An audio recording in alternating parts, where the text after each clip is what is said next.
Bueno, entonces el tema que tenemos hoy es sincronización o comunicación entre procesos. Ustedes tenían como tarea ver el video de la primera parte, así que vamos a hacer un repaso rápido de lo que vieron en ese video. Bueno, básicamente nosotros vimos que la multiprogramación es un concepto que facilitó poder tener varios procesos cargados en memoria y que puedan ejecutarse en forma concurrente con un único procesador. Después también facilitó el multiprocesamiento, es decir, un sistema con múltiples procesadores que comparten memoria, pero los procesos pueden ejecutarse en distintos procesadores, y el procesamiento distribuido, que tiene múltiples computadoras que no comparten memoria, pero que sí se comunican entre sí. Nosotros en esta materia trabajamos sobre los dos primeros casos, y todo lo que es procesamiento distribuido y sistemas operativos en red lo van a ver en redes. Habíamos visto entonces el concepto de concurrencia, es decir, que cuando hay un solo procesador y varios procesos que pueden alternar el uso del procesador, o varios procesadores, pero a su vez varios procesos en cada procesador, alternando el uso del mismo, estamos hablando de concurrencia. También habíamos visto las funciones del sistema operativo, ¿sí?, que tenían la del seguimiento de los procesos mediante el PCB, la asignación y desasignación de recursos, la protección de datos y recursos, y garantizar la independencia de resultados. ¿En qué consistía garantizar la independencia de resultados? En asegurar que el resultado de la ejecución de cada proceso es independiente del orden en que se ejecutan esos procesos. Los procesos pueden competir o pueden cooperar, ¿sí? Los procesos que compiten son procesos independientes entre sí, no conocen uno de la existencia del otro y compiten por el acceso a los recursos. ¿Qué problemas de control genera este tipo de procesos? Por un lado, la inanición. Se puede suceder que existan procesos que nunca accedan a un determinado recurso, o el interbloqueo, en el caso de que si tenemos, por ejemplo, un proceso A y un proceso B, el proceso A tiene asignado un recurso y necesita otro recurso que está asignado al proceso B, el cual a su vez necesita el recurso que está asignado a A. Ninguno de los dos va a liberar el recurso asignado hasta no obtener el recurso que necesitan, entonces están en interbloqueo. En el caso de procesos que cooperan para acceder a un recurso, y entonces ahí el problema que hay es el de la comunicación entre esos procesos, principalmente en los casos en que el acceso al recurso puede implicar modificación del mismo. Ahí entonces tenemos el problema de la comunicación o la sincronización entre los procesos. ¿De qué manera los procesos acceden a estos recursos compartidos? Puede ser mediante memoria compartida, es decir, el proceso A y el proceso B comparten una determinada porción de código y cada uno accede a esa memoria en la que tienen acceso compartido. Y otra forma de hacerlo es mediante paso de mensajes.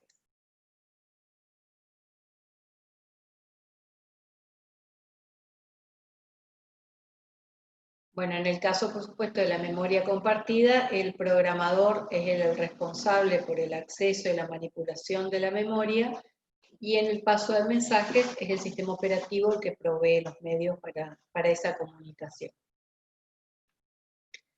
Entonces, Las situaciones en que según el orden en que se ejecutan los procesos va a ser el resultado de la ejecución, recibe el nombre de condiciones de competencia. Ahí donde no se puede garantizar la independencia de resultados.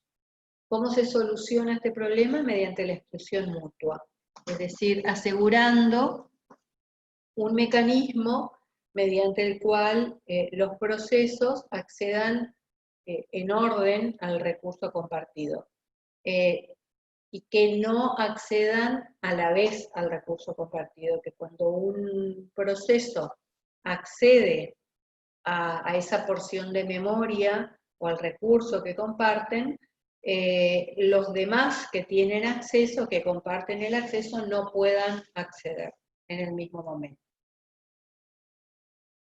Habíamos visto dos ejemplos, uno en el que dos procesos invocan al mismo procedimiento, y en el caso en que no exista una forma de garantizar que cuando el proceso 1 está ejecutando el procedimiento, el proceso 2 no va a poder ejecutarlo hasta que el 1 termine, y viceversa, podría suceder que los dos procesos terminen correctamente, cada uno con el valor de salida que corresponde, que el proceso 1 termine con el valor de salida que le corresponde, pero el proceso 2 termine mal, es decir, tenga a la salida el valor cargado por el proceso 1, o a la inversa.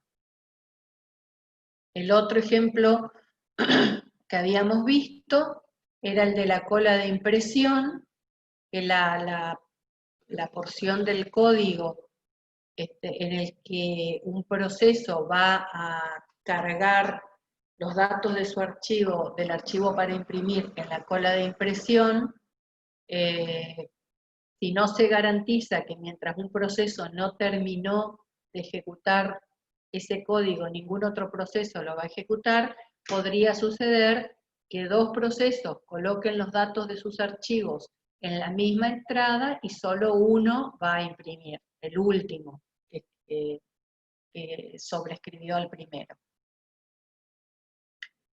Entonces acá el inconveniente que vemos es que no se garantiza la exclusión mutua.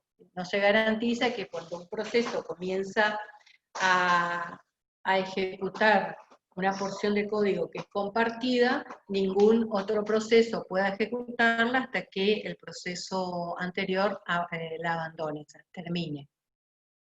Esa porción de memoria compartida se llama sección crítica. Y si uno pudiera garantizar que dos o más procesos no van a entrar al mismo tiempo a la sección crítica, entonces se puede garantizar la exclusión mutua y se pueden evitar las condiciones de competencia. Existen distintas soluciones para este problema y cuando se van a analizar esas soluciones, existen determinadas condiciones para decir si es o no una buena solución. Una es que es la exclusión mutua, ¿no? O sea, que dos procesos no deben poder acceder a la sección crítica al mismo momento. La segunda es que la solución no dependa de la velocidad de ejecución de los procesos o los hilos, o de la cantidad de procesadores. Que la tercera es que un proceso que se está ejecutando fuera de la sección crítica no puede bloquear el ingreso de otro proceso a su sección crítica. Que no exista espera ilimitada para acceder a la sección crítica, y que mientras un proceso no puede acceder a la sección crítica porque hay otro proceso, que no consuma tiempo de ejecución mientras espera. Es decir, si tiene asignado, por ejemplo, un quantum de tiempo, que al no poder acceder a la sección crítica se bloquee, por ejemplo, es decir, abandone el procesador para que otro proceso pueda ejecutarse, porque si no va a quedar siempre en un loop pidiendo ingresar y no pudiendo hacerlo, hasta que termine su tiempo de uso de procesador. Existen distintas soluciones, están las soluciones por software, que dependen del programador, es decir, son estrategias o algoritmos, como recetas, pero que debe implementar el programador, y son propensas a errores, por supuesto. Después están las soluciones por hardware, que requieren instrucciones especiales de máquina, pero que no son óptimas porque en general pueden reducir el grado de multiprogramación. Y hay otras soluciones que se implementan a través del soporte del sistema operativo o de los lenguajes de programación. Vamos a ver rápidamente algunas soluciones por software. Una es la de variables de cerradura. Nosotros tenemos un proceso que se está ejecutando en la sección no crítica, ¿no? O sea, se viene ejecutando en un determinado momento, necesita acceder a la sección crítica. Entonces lo que se usa es una variable, se llama variable de cerradura, es una variable de turno. Si el turno es igual a 0, el proceso puede entrar a la sección crítica. Si no es igual a 0, no puede entrar. Si el proceso I, por ejemplo, quiere entrar a la sección crítica, verifica el valor de turno. Si el turno es igual a 0, sí. Entonces pone la variable turno en 1 para que si es interrumpida en este momento y viene otro proceso que quiere entrar a la sección crítica, encuentra la variable turno en 1, por tanto al no ser igual a 0, no va a poder entrar a la sección crítica. Se ejecuta en la sección crítica, pone el turno a 0 y vuelve a continuar ejecutándose en su sección no crítica. El Profe, inconveniente, el turno sí. iría descontando a medida que los procesos se ejecutan. No, el turno puede valer 0 o 1. Si el turno está en 0, significa que no hay ningún proceso en la sección crítica. Si está en 1, significa que algún proceso entró a la sección crítica. Es binario.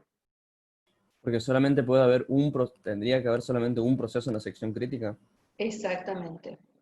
Si podemos tener 5 procesos que pueden entrar a la sección crítica. Entra el proceso 1, encuentra la variable turno en 0, la pone a 1 y entra a la sección crítica. Supongamos que es interrumpido mientras está ejecutándose en la sección crítica. Viene el proceso 2. Encuentra, ¿en qué valor va a encontrar la variable turno? En 1.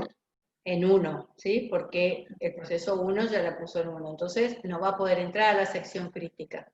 Va a volver a preguntar si la variable turno es 0. No, es 0. No, es 0. No. ¿Sí? Implementa espera activa, pero no va a poder entrar a la sección crítica. Ahora bien, ¿qué pasa si el proceso 1 pregunta si la variable turno es igual a 0, turno es igual a 0 y es interrumpido acá, antes de poner la variable turno en 1? Le toca ejecutarse a otro proceso, pongamos el proceso 2, se ejecuta el 2 y a lo mejor no entra a su sección crítica, después se ejecuta el 3, tampoco entra a la sección crítica, el 4 recién decide entrar a la sección crítica.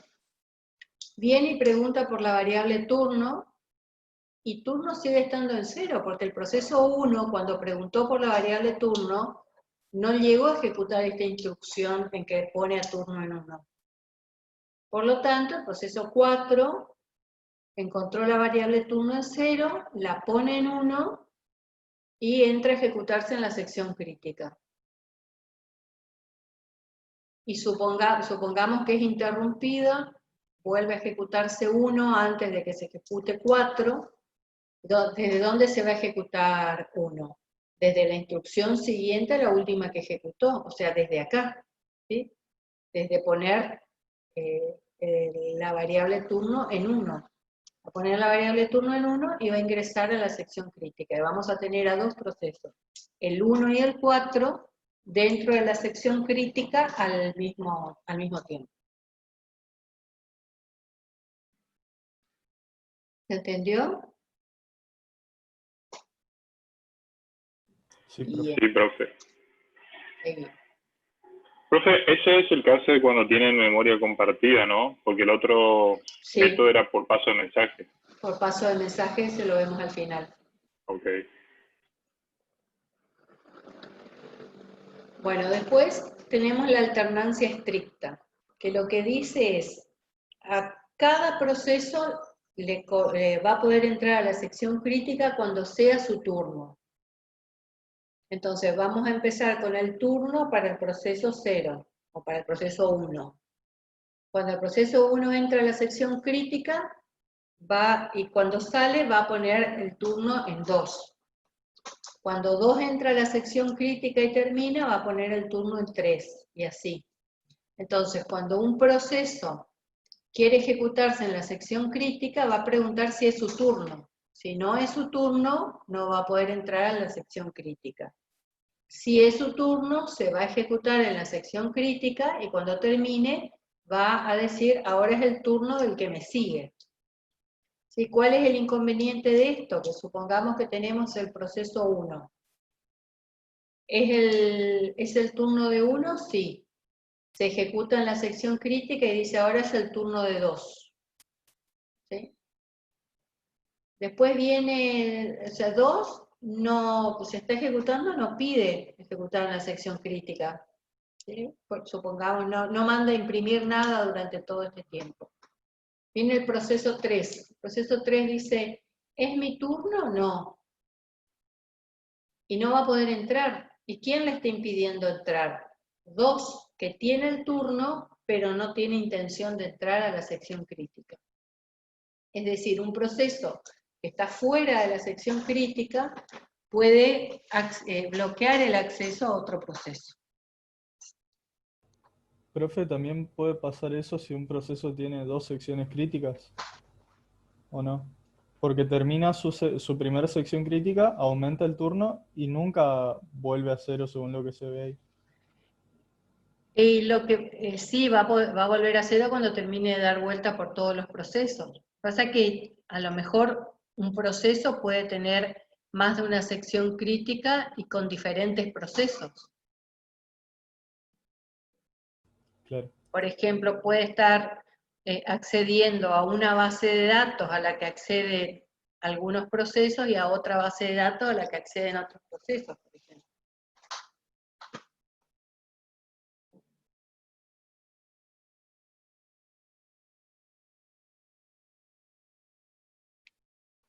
Bueno, entonces, una posible solución que se pensó fue utilizar una señal, una variable booleana.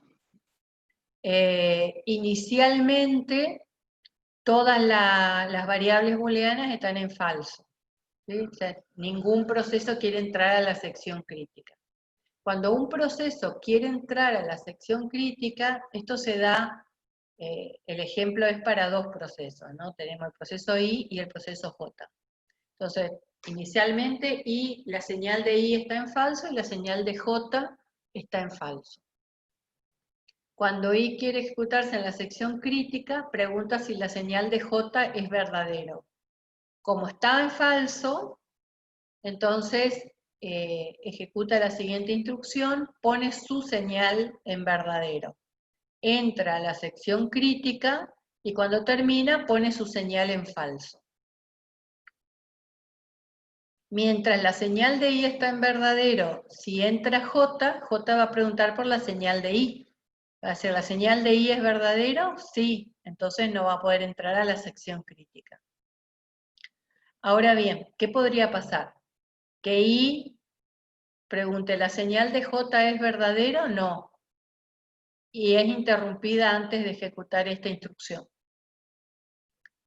No llega a poner su señal en verdadero. Viene J y pregunta, ¿la señal de I es verdadero? No. J pone su señal en verdadero y se ejecuta y entra a la sección crítica. Y después cuando vuelve a ejecutarse I, como se va a ejecutar desde acá, desde poner su señal en verdadero, pone su señal en verdadero y también entra a la sección crítica. Es decir, dos procesos van a poder ejecutar, van a poder entrar a la sección crítica a la vez. Entonces Igual que ahí en el primero. es parecido al primero, sí, sí, sí. Entonces se pensó, bueno, ¿qué pasa si modificamos el valor de la señal antes de preguntar por la señal del siguiente? Entonces inicialmente todos tienen su señal en falso, el proceso I quiere entrar a la sección crítica, pone su señal en verdadero y pregunta si la señal de J es verdadera. Supongamos que es la primera vez, entonces la señal de J va a ser falso, ¿sí? Por lo tanto, el proceso va a entrar a la sección crítica, va a poner su señal cuando termina va a poner su señal en falso y va a salir. De esa manera, cuando J ponga su señal en verdadero y pregunte por la señal de I va a estar en falso y va a poder entrar a su sección crítica. ¿Cuál es el inconveniente acá? Podría suceder que I entre, ponga su señal en verdadero y sea interrumpida ahí. Entre J, pone su señal en verdadero, pregunta si la señal de I es verdadera, como es verdadera no va a poder entrar a la sección crítica. Cuando vuelva a ejecutarse I se va a ejecutar desde acá. Y va a preguntar si la señal de J es verdadera. Como la señal de J se puso en verdadera, entonces no va a poder entrar a la sección crítica. Entonces ninguno de los procesos va a poder entrar a la sección crítica porque se van a estar bloqueando unos a otros, ¿sí? Es Profe, decir, ¿sí? si nunca ejecuta una sección crítica, al final se pone en falso de todas formas. Originalmente está en falso, solo se va a poner a verdadero cuando entre a la sección crítica.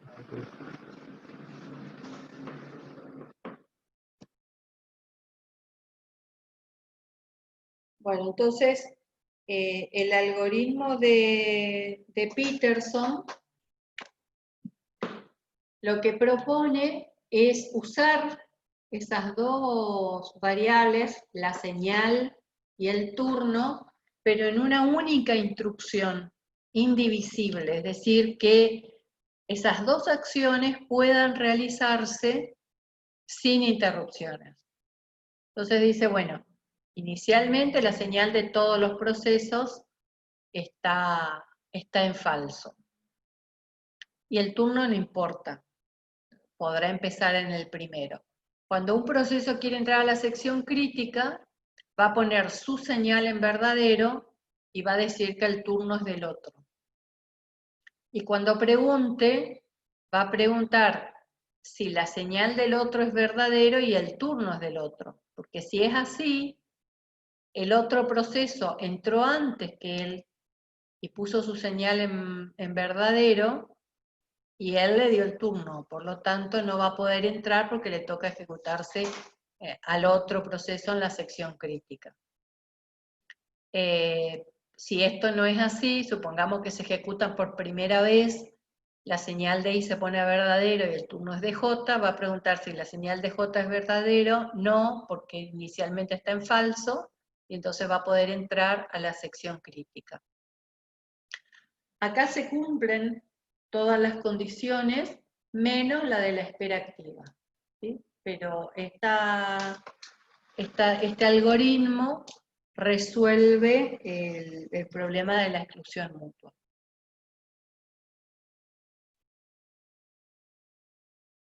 Después tenemos las soluciones por hardware. Una es la de inhabilitación de interrupciones, que lo que hace es que cuando un proceso quiere entrar a la sección crítica, inhabilita las interrupciones, de manera que no va a poder ser interrumpido hasta que no la abandona. Cuando abandona, habilita las interrupciones. El inconveniente de esto es que es válido solo para monoprocesadores, porque si hay multiprocesadores, dos o más procesos que comparten la misma sección crítica pueden ejecutarse en diferentes procesadores, y la inhabilitación de interrupciones se da solo en el procesador en que cada uno se se esté ejecutando. Entonces vamos a tener el proceso 1, que se ejecuta en el procesador 1, inhabilita las interrupciones. No lo pueden interrumpir ahí, pero si el proceso 2, que accede a la misma sección crítica, se ejecuta en el procesador 3, por ejemplo, va a inhabilitar las interrupciones, no lo van a poder interrumpir ahí, pero los dos, desde distintos procesadores, van a estar accediendo al mismo espacio de memoria. Y por otro lado, si fuera en monoprocesadores, el inconveniente es que no se pueden aprovechar los tiempos de operaciones de entrada-salida de los procesos para ejecutar otros procesos. Es decir, disminuye la eficiencia del sistema. Otra solución por hardware es la de la instrucción Test and Set Lock, ¿sí?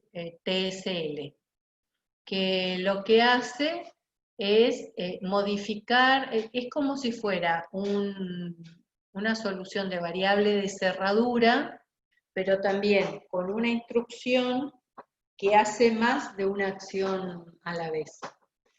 Porque el TSL lo que hace es verifica si bandera es igual a 0, inicialmente la variable bandera es 0.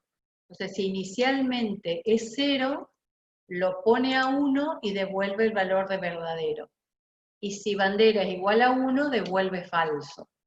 Entonces, cuando bandera es igual a 0, significa que no hay ningún proceso ejecutándose en la sección crítica, por lo tanto TSL va a devolver verdadero, va a poner bandera en 1 para que otro proceso, si es interrumpido, cuando entra otro proceso va a encontrar a bandera en 1, y va a poder ejecutarse en la sección crítica. Cuando termina pone bandera 0 y ya otro proceso va a poder entrar a su sección crítica.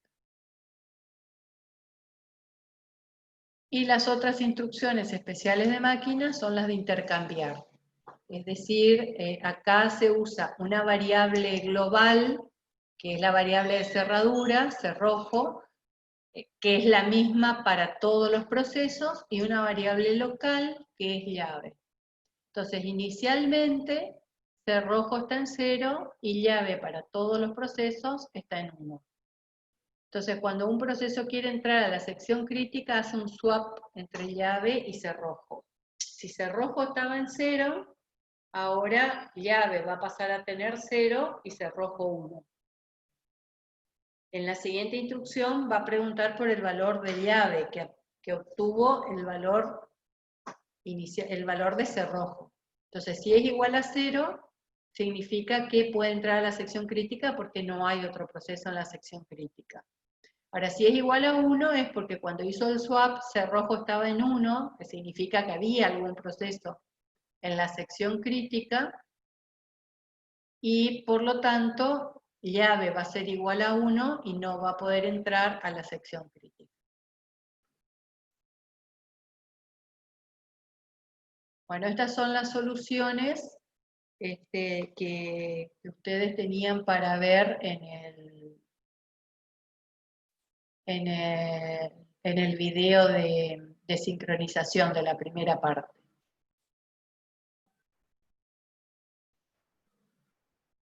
Bien, entonces ya vimos las soluciones por software y vimos las soluciones por hardware, y ahora vamos a ver otras soluciones que se pueden ofrecer a través de los lenguajes de programación o de los sistemas operativos. El modelo con el que vamos a ver estas soluciones es el modelo del dormir y despertar o del productor-consumidor, según la bibliografía con la que trabajan. Este modelo se basa en un esquema en el que existen procesos que generan información que otros procesos consumen. Entonces, el proceso que genera información es el productor y el que la consume es el consumidor. Esa información se carga en un buffer. El buffer es un espacio de memoria limitados que va a tener lugar para n entradas, es decir, n unidades de de información, y entonces el productor va a poder generar información y ponerla a disposición del consumidor o los consumidores en la medida que haya espacio en el buffer. Cuando no hay espacio en el buffer, se va a bloquear en espera de que se libere espacio en ese buffer, es decir, que algún consumidor tome información cargada ahí y que libere espacio. En el caso del consumidor, si el buffer está vacío, es decir, no hay información generada, entonces se va a bloquear hasta que exista información en el buffer y que va a poder empezar a consumir. Entonces, en este modelo podemos pensar en un contador que inicialmente va a estar en 0. Cada vez que el productor agrega un elemento al buffer, el contador se incrementa en 1.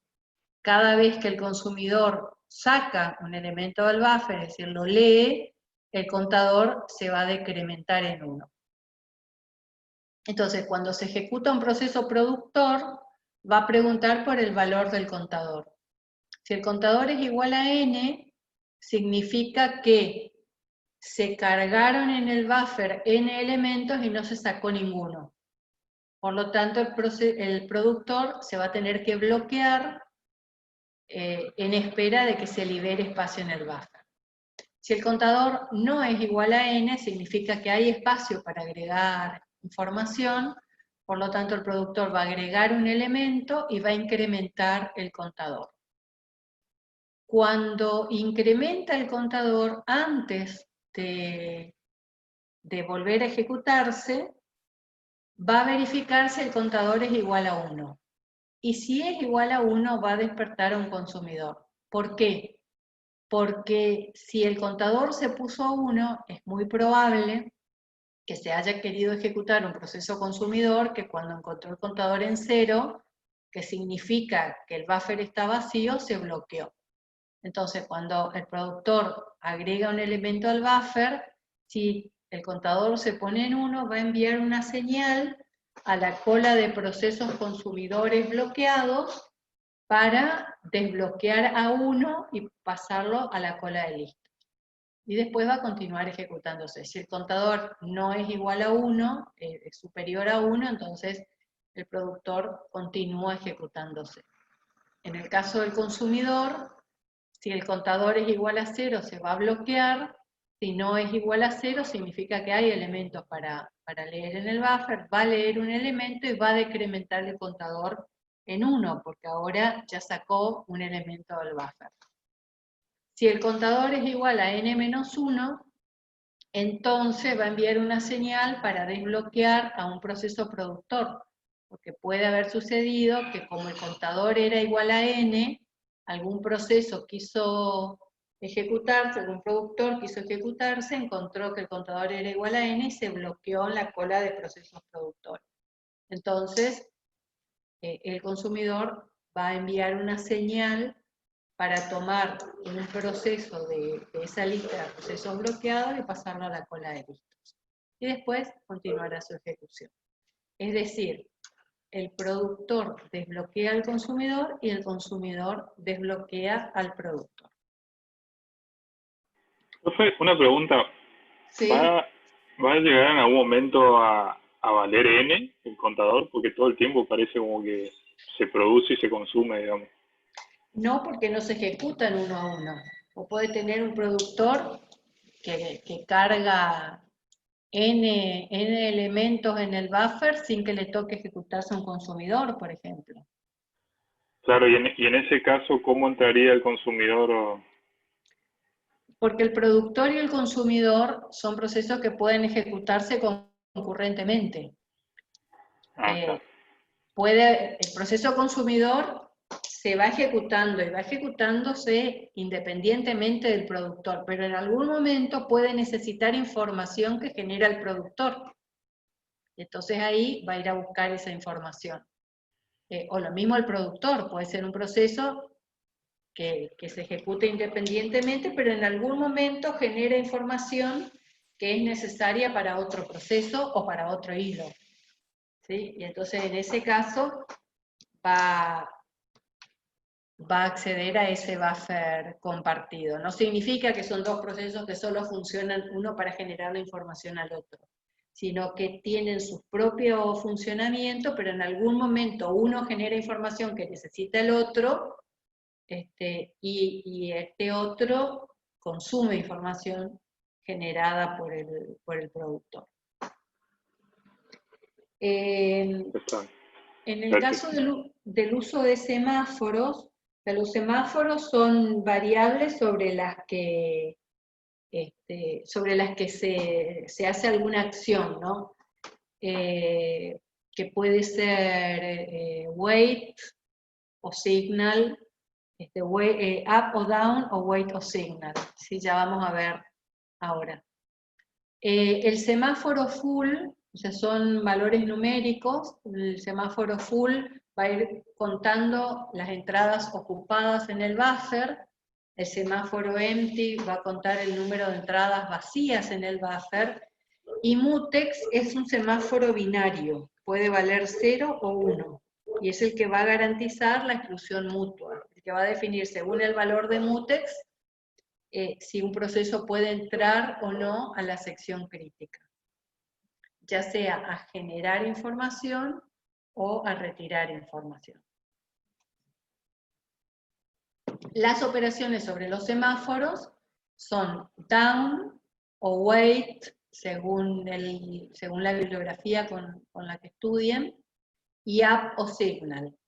Down verifica si el semáforo es distinto de 0. Si es distinto de 0, decrementa el valor del semáforo y continúa con la siguiente instrucción. Y si es igual a 0, el proceso se bloquea. Up lo que hace es incrementar el valor del semáforo y enviar una señal a la cola de procesos bloqueados en ese semáforo para que pasen a la cola de listos. Inicialmente vamos a tener n va a ser igual a la cantidad de entradas que hay en el buffer. Mutex, que es el semáforo binario, va a valer 1. Empty va a valer n, porque empty es la cantidad de entradas vacías, e inicialmente todas las entradas van a estar vacías. Y full va a valer 0, porque full cuenta la cantidad de entradas ocupadas. Inicialmente no hay ninguna entrada ocupada. Y como decíamos recién, el productor y el consumidor pueden ejecutarse en forma concurrente. Entonces, cuando se ejecuta el productor, genera el ítem y hace un down de empty. Empty, habíamos dicho, que era el semáforo que contaba las entradas vacías, ¿sí? Entonces, si empty es igual a 0, significa que no hay entradas vacías. Y si no hay entradas vacías, el productor no puede cargar nueva información al buffer. Por lo tanto, el proceso se va a bloquear en empty. Si empty es distinto de 0, significa que hay entradas vacías. Por lo tanto, se va a decrementar en 1, ¿sí? Porque ahora, como el productor va a colocar un elemento, va a haber una entrada vacía menos. Y va a ejecutar la siguiente instrucción. La siguiente instrucción es down de mutex, ¿sí? Y entonces, acá hace lo mismo el down sobre el semáforo. Acuérdense que decíamos que el down sobre un semáforo verifica si es mayor que 0. En ese caso, decrementa el valor del semáforo y continúa. Y si es igual a 0, se bloquea. Entonces, acá en down de mutex, va a verificar si mutex es 0. Si es 0, se va a bloquear. Si es 1, lo pone a 0, o sea, porque al decrementar en 1, al ser un semáforo binario, pasa de 1 a 0 y de 0 a 1. Entonces, lo decrementa, queda en 0 y entra a la sección crítica. Si en este momento el proceso fuera interrumpido y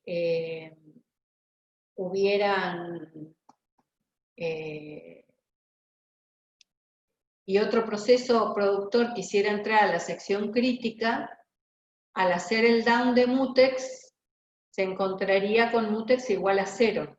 Por lo tanto, no podría entrar a la sección crítica y se bloquearía en mutex. Cuando el proceso agrega el ítem,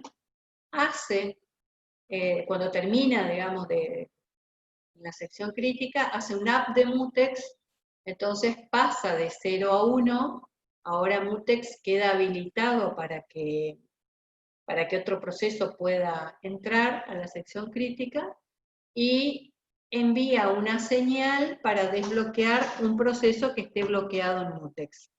El desbloquear un proceso que esté bloqueado en mutex lo que significa es que el proceso pasa del estado bloqueado al estado de listo.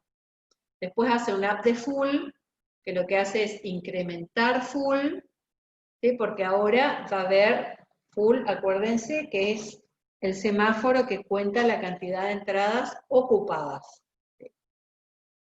Al cargar un elemento más, ahora hay una entrada ocupada más, por lo tanto se incrementa full.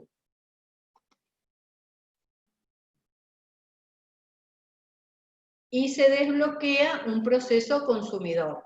¿Sí? ¿Por qué se llamaban semáforos? Disculpe. Porque son variables enteras sobre las que se hacen este tipo de operaciones. Down y up, o wait y signal. Ah, ok. Así es. Entonces con up de full va a desbloquear un proceso consumidor que se haya bloqueado en full. ¿Sí? ¿Se acuerdan que decíamos hoy? El productor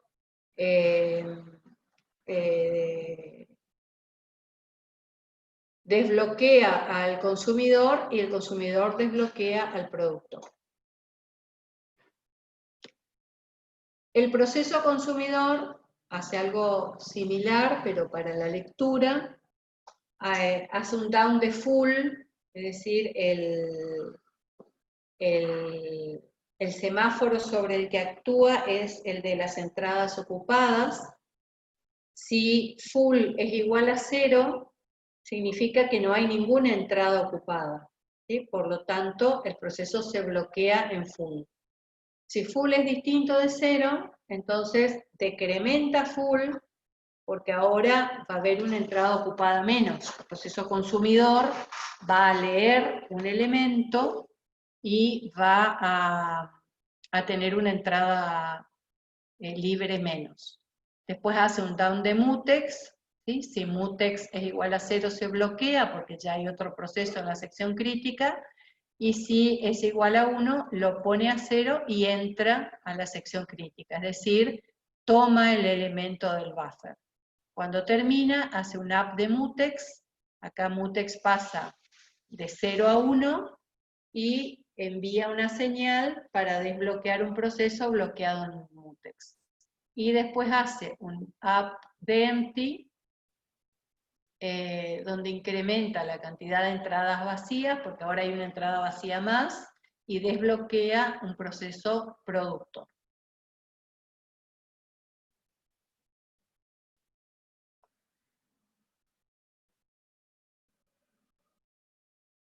Vamos a ver ahora otra forma de resolver la sincronización con el modelo del productor-consumidor, y es con el uso de monitores. Los monitores son estructuras de un lenguaje de programación que ofrece una funcionalidad similar a la de los semáforos, pero con más facilidad para controlar. Tiene la característica de que un solo proceso o hilo puede estar ejecutándose en el monitor, y otro proceso que quiera acceder al monitor va a estar bloqueado mientras espera que el monitor se libere.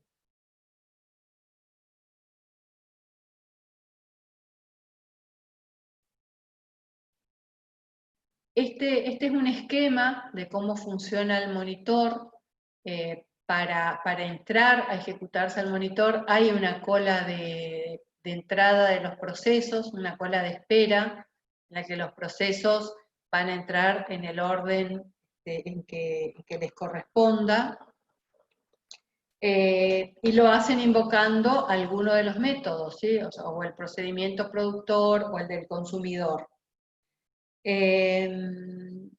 Van a tener datos locales, un constructor o código de inicialización, van a tener una zona de espera, es decir, el lugar donde se bloquean ante una condición, por ejemplo, el buffer lleno o el buffer vacío. ¿Con qué operaciones se van a bloquear? Con wait. Wait es la operación que va a hacer que si encuentra el buffer vacío para el caso del consumidor, va a bloquear un proceso consumidor en la condición del consumidor, y si se trata de un proceso productor, lo va a bloquear en otra cola de condición para los procesos productores. Es decir, si el buffer está lleno, lo va a mandar a otra cola diferente a la de los consumidores. Y signal es la operación con la que un proceso que se está ejecutando dentro del monitor, cuando encuentra que, por ejemplo, el buffer quedó en 1, o sea, está en 1, entonces puede despertar a un proceso consumidor, o si el buffer está en n-1, puede despertar a un proceso productor. En este caso, este proceso, cuando ejecuta su señal signal, la ejecuta cuando termina, es decir, antes de salir del monitor. Si no terminó de ejecutarse, es decir, necesita continuar ejecutándose en el monitor, cuando ejecuta el signal va a desbloquear un proceso que está en la cola de espera que le correspondiente, y ese proceso tiene prioridad para ejecutarse en el monitor. Entonces el proceso que lo despertó, que lo desbloqueó, se va a bloquear hasta que se libere nuevamente el monitor y pueda continuar su ejecución.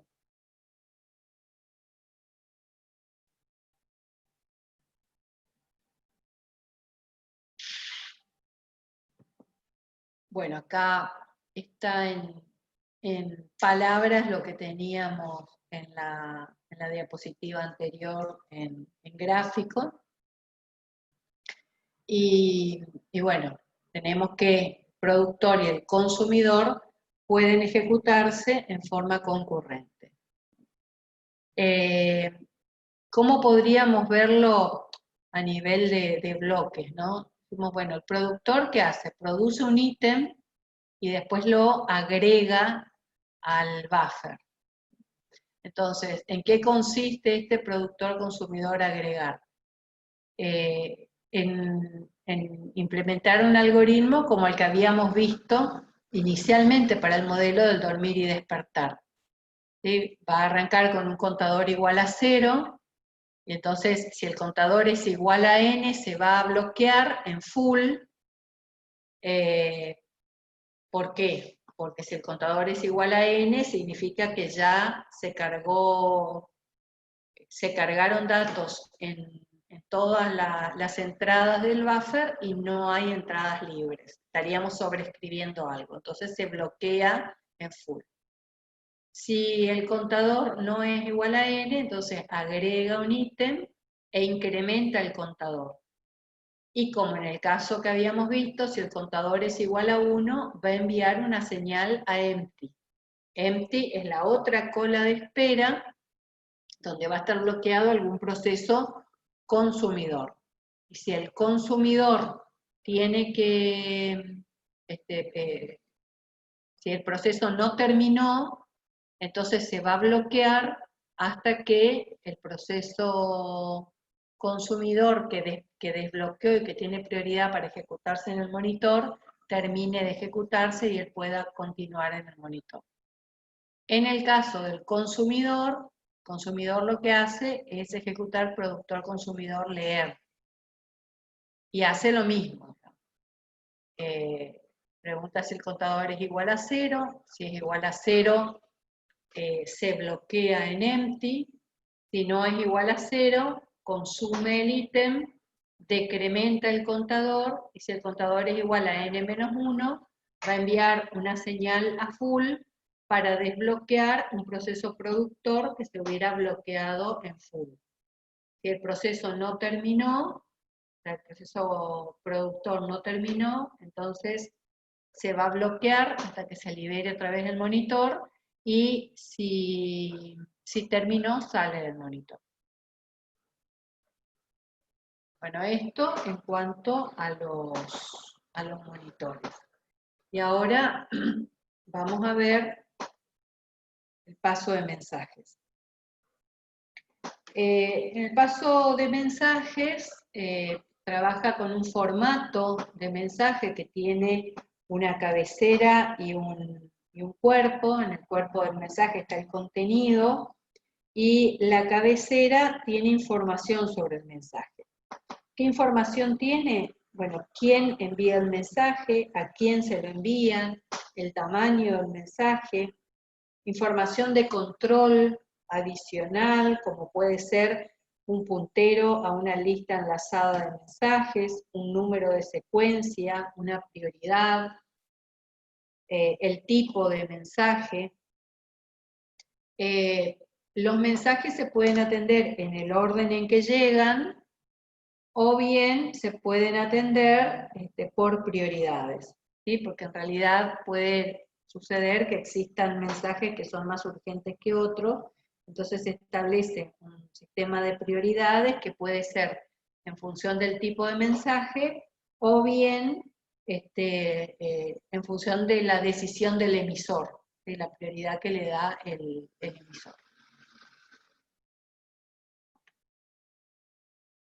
El paso de mensaje se implementa con las primitivas send y receive. Send tiene que indicar el destino, es decir, a quién va dirigido el mensaje, y receive tiene que indicar de dónde viene el mensaje. Los dos, tanto send como receive, pueden implementarse como bloqueante o no bloqueante. Entonces, el send bloqueante, el emisor se bloquea hasta que el receptor recibe el mensaje y le envía le envía otro mensaje informándole que recibió correctamente.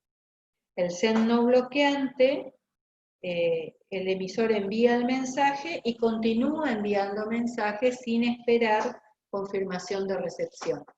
Acá en este caso lo que podría suceder es que el emisor siga enviando mensajes y a lo mejor el receptor no recibe alguno, ¿sí?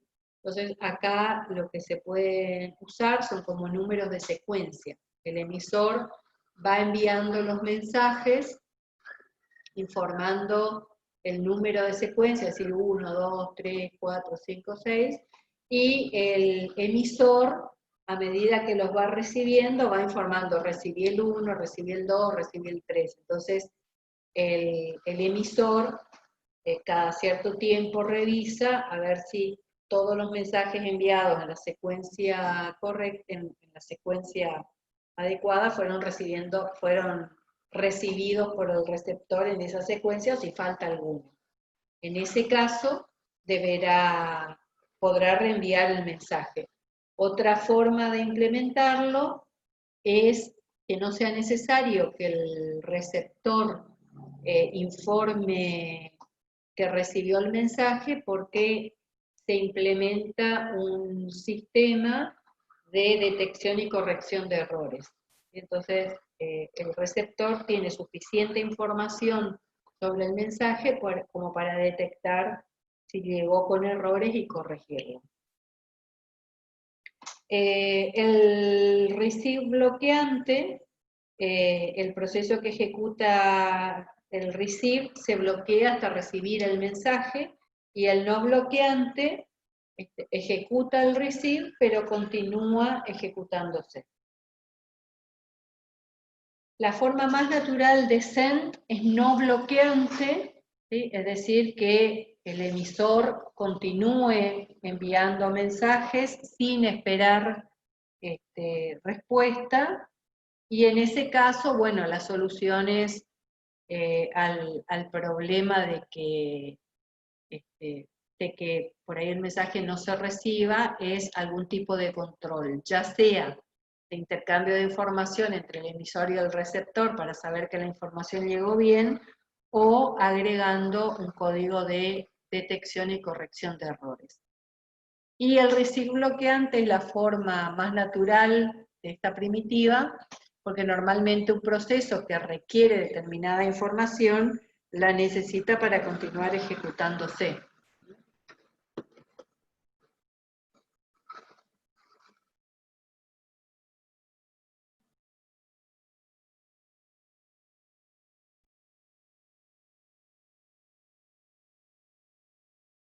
Bien, entonces tenemos las distintas combinaciones: envío bloqueante y recepción bloqueante. Es decir, el emisor envía y espera que el receptor le informe que recibió bien. El receptor solicita y no recibe otro mensaje hasta que no recibe, y no hace otra cosa hasta no recibir el mensaje que estaba esperando. Ahí hay una fuerte sincronización. Les pido disculpas que tengo que abrir la puerta, ya sigo.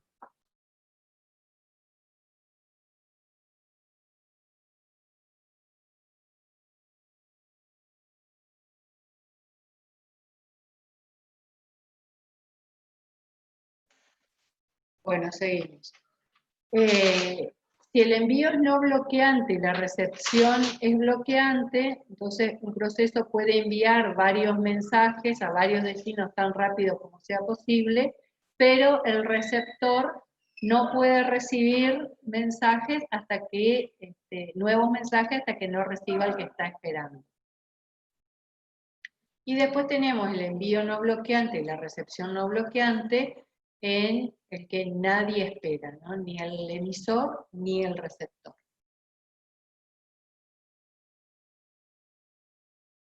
Por otro lado, tenemos el direccionamiento, es decir, cómo se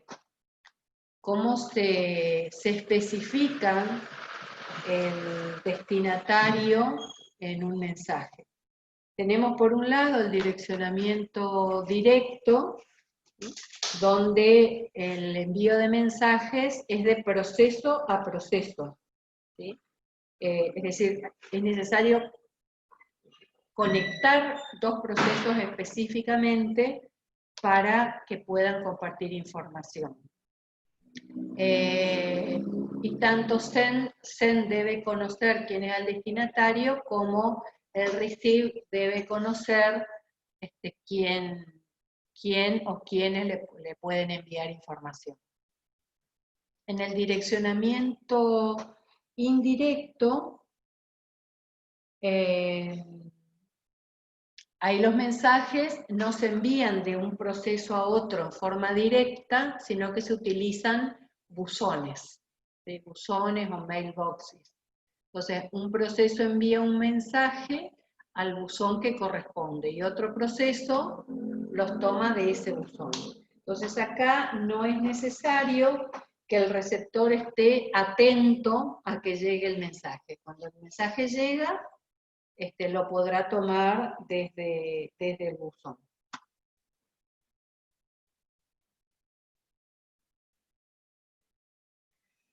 Bueno, entonces, en este caso, tenemos que los buzones tienen asociadas una identificación propia de cada uno, es decir, unívoca, un proceso puede comunicarse a través de diferentes buzones con diferentes procesos, y en este caso de direccionamiento indirecto, los procesos solo pueden comunicarse si comparten un buzón.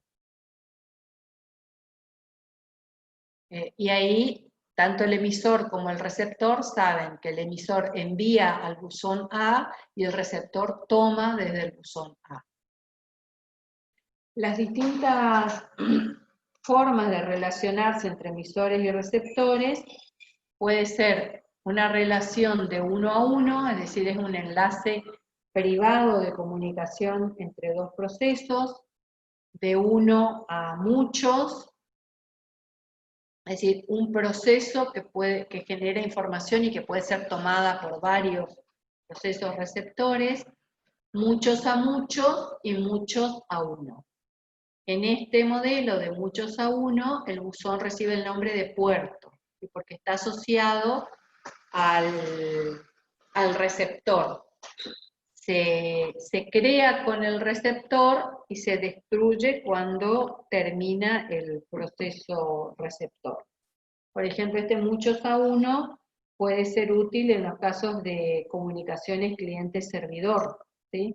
Donde todos los procesos envían trabajos a un proceso servidor de impresión, por ejemplo. Sí, eso estaba pensando, profe, perdón que le interrumpa, que está orientado estos esquemas a los procesos en red. Por lo que estoy viendo de bloqueante, no bloqueante, pues yo lo asimilo, lo asemejo, mejor dicho, a conexiones TCP, UDP, ¿puede ser? Sí, pero también pueden ser internas, entre Claro, procesos dentro del mismo sistema. Sí, sí, pero me refiero a que en el caso de los procesos en red aplican netamente todos estos esquemas, digamos. Sí, sí, sí, sí, por supuesto. Por paso de mensaje. Es que es la forma típica de los procesos en red. Sí, es más, el primer esquema me trajo a la cabeza lo que es la cabecera IP, digamos. Claro, sí, sí, sí. Sí, sí, porque es la forma típica de comunicarse en los sistemas en red. En cambio, dentro de un sistema operativo, de un procesador o varios procesadores que comparten memoria, hay diferentes formas de hacerlo. Una es a través de paso de mensajes.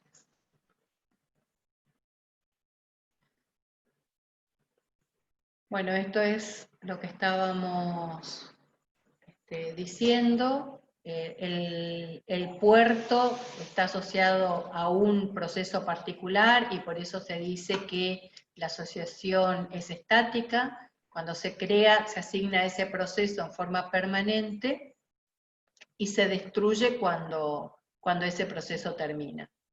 Y cuando hay varios emisores, entonces la asociación de un emisor a un buzón es dinámica, ¿sí? En el caso en que tenemos el emisor 1 que tiene que poner información en un buzón, se tiene que conectar. Pone la información, se desconecta para que otro proceso pueda conectarse, cargar la información y desconectarse y así cada uno. Entonces, esta es una asociación dinámica.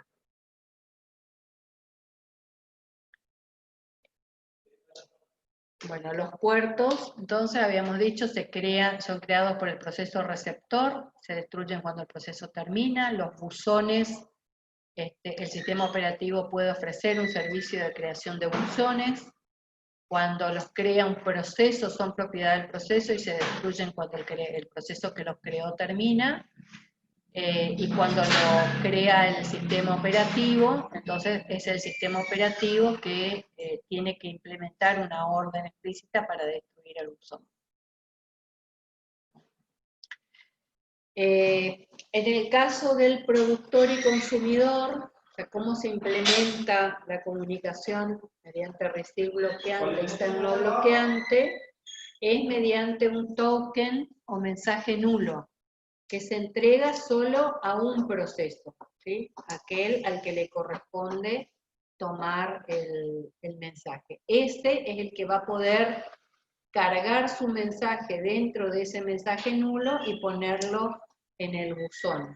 Y ahí va a generarse otra vez un mensaje nulo que va a quedar disponible para otros procesos. Cuando el buzón está vacío, todos los procesos, o sea, los procesos consumidores se bloquean, y cuando hay algún mensaje nuevo disponible, se activa y uno de los procesos bloqueados va a tomar el mensaje. Este es el modelo genérico, digamos, del paso de mensajes para resolver el problema del productor y consumidor, y les va a quedar a ustedes buscar en la bibliografía y esquematizar cómo se implementa con el paso de mensajes la solución al problema del productor y consumidor.